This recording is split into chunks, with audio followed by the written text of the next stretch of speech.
Well. Welcome to your first year of learning calisthenics.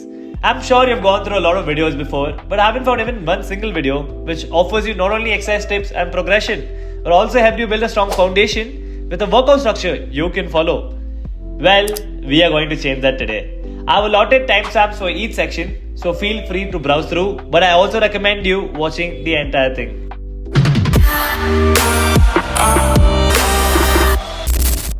Chapter 1. The Scapula Control. Scapulas are the two bony structures located on the upper back. Having considerable control over these structures puts your shoulder joint in a safe position during certain movements. So efficient scapular control not only promotes greater activation of the required muscles but also protects the shoulder joint. The scapula has 6 basic movements. Scapular retraction is when we move our scapulas towards each other, and when we move it away from each other, it's called scapular protraction. Elevation is when you move it towards your ears, and depression is when you move it away from your ears. Upward rotation is when you move your arm overhead, and downward rotation is when you get it back down. Mastering these basic movements are the key to progressing in calisthenics. Well, we start off with seated retraction to protraction. Pull your scapula towards each other and then gently move it away from each other.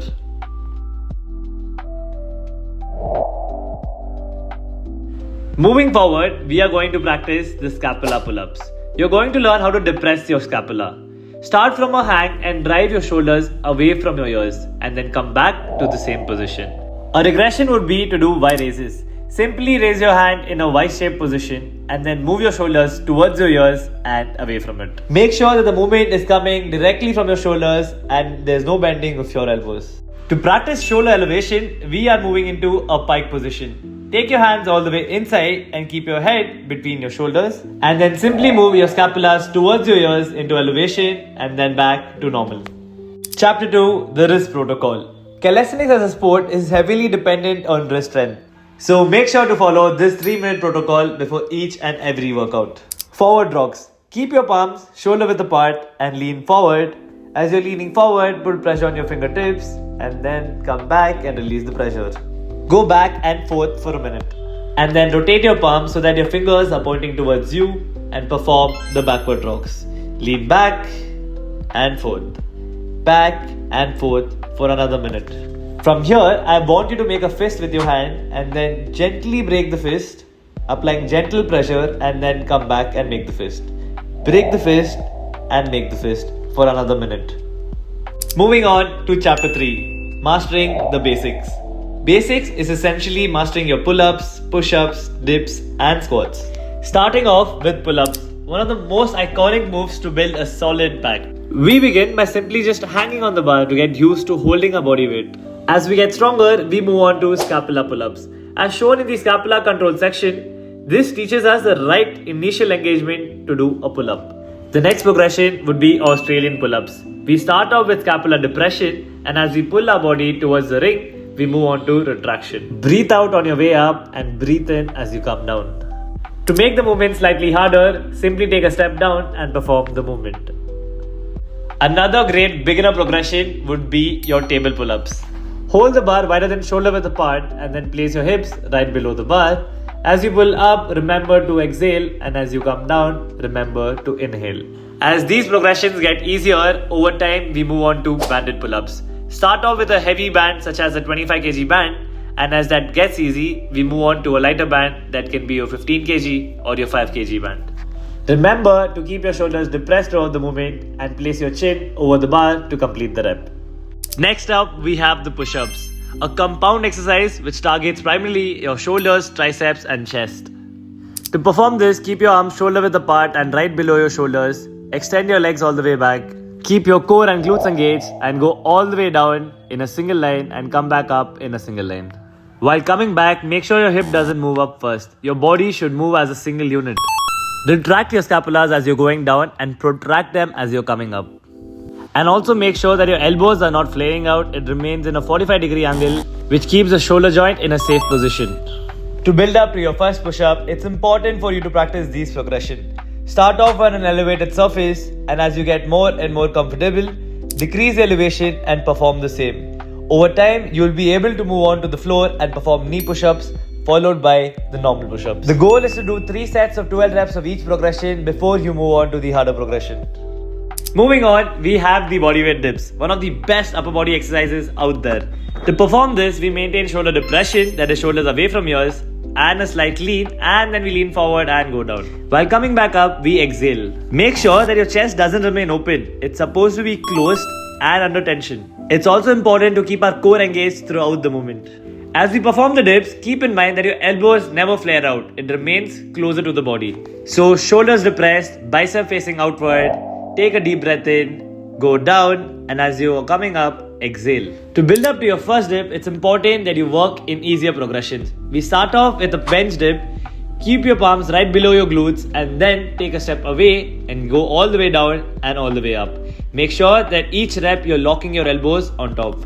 As you get stronger, grab a resistance band and use it to perform your dips. The goal is to keep moving to a harder progression as you get stronger. So suggestion would be, as you're able to do 10 to 15 reps of any progression, move on to the next progression. The last progression to unlock your dip would be negative dips. Simply lower down as slowly as possible and then use your legs to jump back all the way up and then perform the same.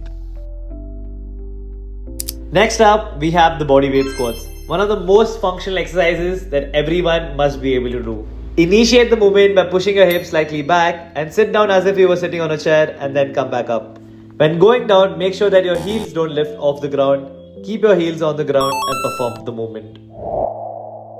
A progression to build up to your bodyweight squats would be your box squats.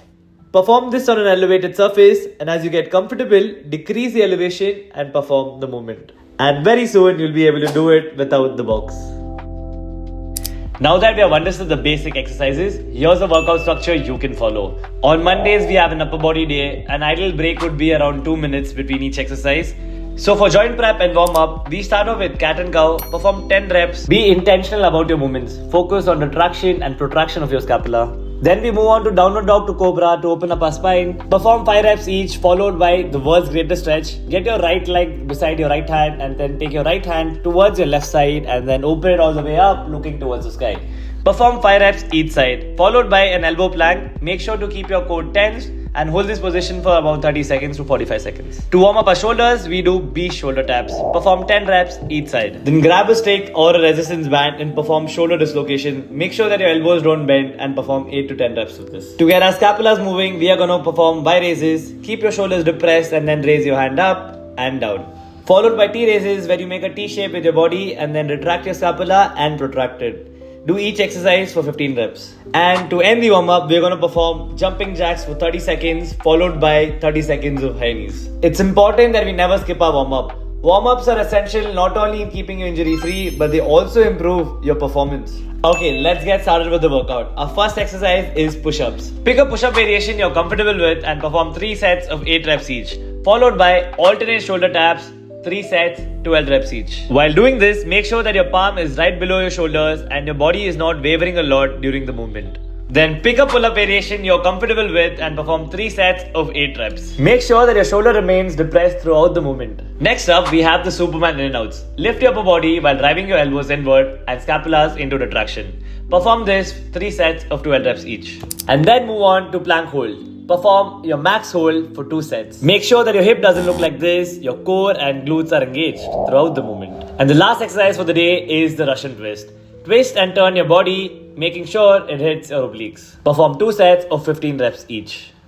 Tuesday is the rest day, followed by an upper body session on Wednesday again. For warm up, we perform reverse plank raises. Open up your chest, lift your hips up and high and then down. Perform this for 10 reps, followed by cat and cow. 8 reps again. Focus on retracting your scapula and protracting it. And we perform Superman in and outs 8 to 10 reps. And then to warm up a scapular depression, we perform 6 reps of scapula pull-ups. To warm up a core, we perform an elbow plank for 30 to 45 seconds. And to end the warm up, we do 30 seconds of jumping jacks followed by 30 seconds of high knees. To start off with the workout, we pick a pull-up progression you are comfortable with and perform 3 sets of 10 reps each, followed by face pulls for 3 sets, 12 reps each. While doing this movement, imagine you're flexing your biceps and then retract your scapula and then come all the way down. As you're pulling, drive your elbow back in line with your shoulders and retract your scapula. Moving on to dips, 3 sets of 8 reps each. And then perform a push-up variation you're comfortable with, 3 sets of 8 reps each. For core, we are going to perform hanging knee raises. Drive your knee towards your chest and come down in a controlled manner. Perform 2 sets of 10 reps each. followed by plank twist. Assume an elbow plank and twist your hip towards each side, 10 reps for 2 sets. Thursdays are going to be leg days. For warm up, we start off with lunge and lean. This will help us open our hip flexors and quads. Then move your leg outward and lean into that. This will help us open our adductor muscles, basically our inner thighs. And then assume a deep squat position and transition into a forward bend and then back to a deep squat. Also perform 90-90. This helps in improving your hip internal and external rotation. Sit down in a deep squat position and move side to side and then perform front kicks and side kicks. We'll end the warm-up by performing hip thrust. Keep your core and glute engaged and then raise your hip up and down. We start off with bodyweight squats, 2 sets of 15 reps each, followed by forward lunges, 2 sets of 8 reps each. To target the hamstring and glutes, we are going to perform the drinking bird. Lower down your torso while lifting your legs up simultaneously while having a slight bend in your knees. Next up, we have the side to side walk. Assume a deep squat position and move side to side. Perform the opposite side as well. To strengthen our glute muscles, we are going to perform elevated hip thrust. Place your heels on an elevated surface and then lift your hips up while engaging your glutes and core. Make sure that you don't overextend your spine in this way. This will remove tension from your glutes and add strain to your lower back. And to bring an end to our leg workout, we are going to perform wall sits. 2 sets of 1 minute each. Moving on to Friday, our last workout for the week, which is going to be an upper body session again. For warm-up, you can follow the same warm-up as shown for Monday. Ideally, we'll be taking about 2 to 3 minutes break between each set.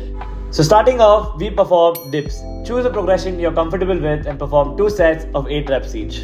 Next up, we have the pike walk. Start off in a push-up position and then walk all the way inside and all the way back down. Perform 2 sets of 5 reps each. Moving on, pick a pull-up progression you're comfortable with and perform 3 sets of 8 reps each. One of the best exercises to build that scapula control is your wide T raises. Assume a T shape with your body with your thumbs facing towards the ceiling. Drive your arm towards each other into scapular retraction and then move on to a Y shape and then do the same. Make sure that your shoulder remains depressed throughout the movement. Do 3 sets of 10 reps each. For core, we are going to perform knee circles. Simply lie down on the floor and get your knee close to your chest and then move your knee in circles. Perform 2 sets of 5 reps each side. And to call an end to the workout, we are going to perform straight arm plank. 2 sets of max hold. Just keep your palms below your shoulders and your core engaged. I would like to end by saying that calisthenics is a journey. Don't be overwhelmed by the YouTube videos you watch. Everybody starts somewhere and I'm super happy that you've taken your first step today. Enjoy the process and I personally would love to be part of your journey. So drop a subscribe and let's kill it together.